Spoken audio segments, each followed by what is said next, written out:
ना इधर के ना उधर के, हम हैं साथ खबर के, असर से लाते हैं बदलाव, पक्ष विपक्ष नहीं जन पक्ष में झुका।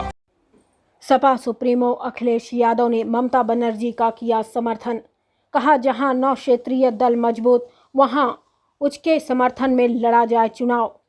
कन्नौज के चुनाव में भाजपा पर नंगा नाच करने का लगाया आरोप। कहा, भाजपा की ये जीत नकली जीत है। हजारों नकली आधार कार्ड मिलना, इस योजना का धज्जियां उड़ना। छिबरामऊ विधायक अर्चना पांडे पर भी बरसे अखिलेश यादव। कहा, हमें लोकतंत्र बचाने के लिए तैयार रहना पड़ेगा, जिस तरह चंदौली में किन्नर समाज ने किया। कर्नाटक की जनता को धन्यवाद जो नफरत की राजनीति को नकारा। जो दल जहां मजबूत है उसके नेतृत्व में वहां चुनाव लड़ा जाए। ममता बनर्जी कांग्रेस को दी गई सलाह का किया समर्थन। कन्नौज में बाकी सीटों पर हुई हार की 22 मई को सपा सुप्रीमो करेंगे समीक्षा।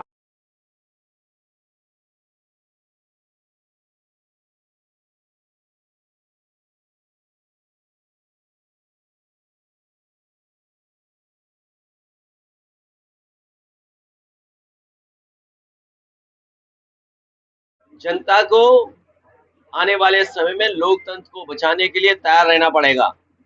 और हमने वो तस्वीरें, वो व्हाट्सएप पे वीडियो, न्यूज में वो वीडियो, हालांकि हमारे बड़े बड़े चैनलों ने वो वीडियो कम दिखाया, लेकिन जिस तरीके से व्हाट्सएप पर, सोशल मीडिया पर, अन्य प्लेटफॉर्म पर चला है चंदौली का मुगल सराय में, सोचिए पहले उन किन्नर समाज के लोग जो चेयरमैनी का चुनाव जीत गए थे, परिणाम को बदलना चाहते थे, घोषित किसी और का किया।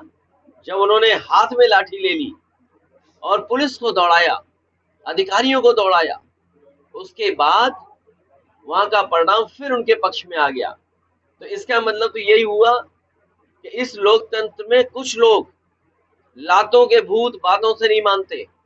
ये जो पुरानी कहावत है कि लातों के भूत बातों से नहीं मानते, शायद उन किन्नरों ने यह संदेश दिया है कि अगर लोकतंत्र में तुम बेईमानी करोगे तो तुम्हारे लिए चाहे हमें कपड़े उतारने पड़े, चाहे डंडा लेकर के तुम्हें दौड़ाना पड़े, लोकतंत्र बचाने के लिए वो सड़कों पर दौड़ेंगे। और इसी तरीके से अगर आप जाएं कन्नौज के बॉर्डर से लेकर के आप मैनपुरी तक जाएं, बेवर किस तरीके से एक अधिकारी ने लूट की, और वही अधिकारी बेईमान अधिकारी, वो बेईमान अधिकारी जाकर के मैनपुरी में बेईमानी किया।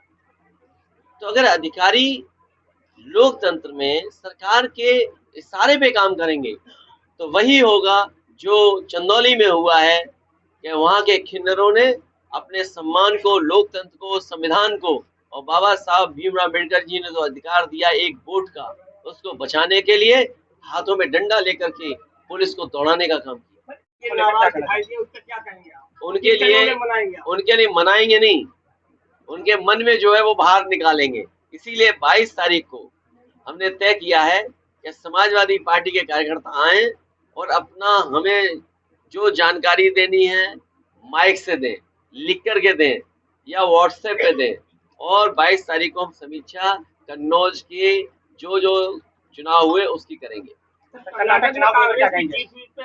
मैं बधाई देना चाहता हूं कर्नाटक की जनता को, और इसलिए बधाई देना चाहता हूं कि भारतीय जनता पार्टी के लोग नफरत की राजनीति कर रहे हैं। सर, ममता जी ने कहा कि कांग्रेस को हमारे बंगाल में नहीं लड़ना चाहिए, ये सुझाव बिहार के मुख्यमंत्री नीतीश कुमार जी ने भी दिया। अभी जब नीतीश कुमार जी और तेजस्वी मिले थे और आदरणीय ममता बनर्जी जी से मैं मिला था, तब उन्होंने यही बात कही कि जो दल जहां पर मजबूत है उस दल को आगे कर करके लड़ाई लड़नी चाहिए और उस दल को सहयोग करना चाहिए। तो ये जिम्मेदारी और दलों की भी है कि जो दल जहां मजबूत है उसकी मदद हो। सर, आपके द्वारा कहा जा रहा लगातार कि वोटों की लूट हो रही है। 24 में लोकसभा का चुनाव क्या करेंगे? 24 का मैं तो कह रहा हूँ कि हालांकि वो शब्द गलत है, हालांकि उस शब्द का मुझे नहीं पता उसका बुरा माना जाएगा या अच्छा माना जाएगा, लेकिन सोचो पत्रकार साथियों, वो वीडियो शायद हमारे बड़े राष्ट्रीय चैनलों पे नहीं चला, लेकिन बताओ किन्नर समाज के लोगों ने लाठी लेकर के क्या पुलिस को, अधिकारी को नहीं दौड़ाया? आप बताओ, हाँ या ना कह दो। ये सर हिलता हुआ बता रहा है कि हाँ, उन किन्नरों ने लोकतंत्र बचाने के लिए, संविधान बचाने के लिए और बाबा साहब भीमराव अम्बेडकर जी का दिया हुआ अधिकार एक वोट का, उसको बचाने के लिए चाहे उन्हें कपड़े उतारने पड़े हों, लेकिन उन्होंने हाथ में लाठी लेकर के उनको दौड़ाने का काम किया, जिन्होंने परिणाम बदला। ये बीजेपी के लोग यही चाहते हैं कि जनता सड़क पर आ जाए। हम लोग समाजवादी लोग हैं, कभी कभी लिहाज कर जाते हैं बीजेपी वालों, सर भैया आपके चुनाव में एक बार लेकिन बजरंगबली और किन्नरों ने बताया कि लिहाज अब छोड़ देना चाहिए। सर आपके भी चुनाव में बजरंगबली वाली का प्रयोग किया गया था, तो कुछ नहीं कर्नाटक भी चुनाव में बजरंगबली का प्रयोग किया गया। ये बीजेपी वाले ये नहीं बताना चाहते घरों में मेगा सिलेंडर रखा हुआ है। जब ये नौजवान मोटरसाइकिल और गाड़ी लेकर के जाते हैं, महंगा डीजल और पेट्रोल खरीदना पड़ता है। इन सब बातों को छिपाने के लिए इस तरह के मुद्दे चाहता हूँ कि इस टाउन एरिया में आकर के जो जन समर्थन समाजवादी पार्टी के नौजवान चेयरमैन को मिला है, उसके लिए मैं चेयरमैन जानू को, उनके सहयोगी समर्थकों को बधाई देने आया हूँ।